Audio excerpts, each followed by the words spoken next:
Hello friends, आज हम कर रहे हैं rules of debit and credit. हमारे अकाउंट्स में जब भी हम अकाउंट्स की बात करते हैं तो सबसे इंपॉर्टेंट होता है डेबिट एंड क्रेडिट के रूल्स।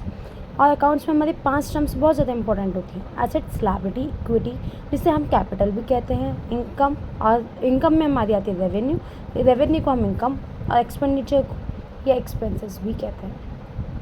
ये 5 टर्म ऐसी है जो हमारे अकाउंट्स इनके बिना अधूरी है। और अकाउंट्स में जब भी कुछ होता है या तो वो एसेट्स होती है, लायबिलिटी होती है, इक्विटी या कैपिटल, रेवेन्यू या एक्सपेंसेस। अब आज हमें इन्हीं के डेबिट एंड क्रेडिट टूल्स पढ़ने हैं। क्या होते हैं डेबिट एंड क्रेडिट?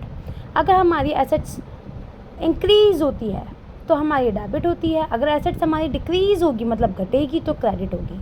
इसी तरह से लायबिलिटी और जो हमारी इक्विटी होती है, कैपिटल होती है, ये एसेट्स के बिल्कुल उल्टे होते हैं ये दोनों। इसमें क्या होता है, जब एसेट्स और हमारी इक्विटी घटती है तो ये डेबिट होती है, और जब बढ़ती है तो क्रेडिट होती है। एसेट्स का बिल्कुल उल्टा होता है हमारी लायबिलिटी एंड इक्विटी में।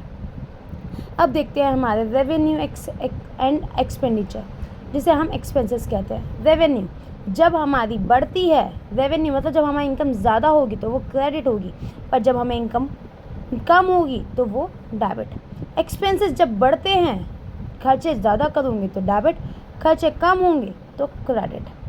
एसेट्स का मतलब जिन चीज़ों पे हमारा अधिकार होता है, हमारा राइट्स होता है, वो चीज़ें हमारी एसेट्स होती हैं।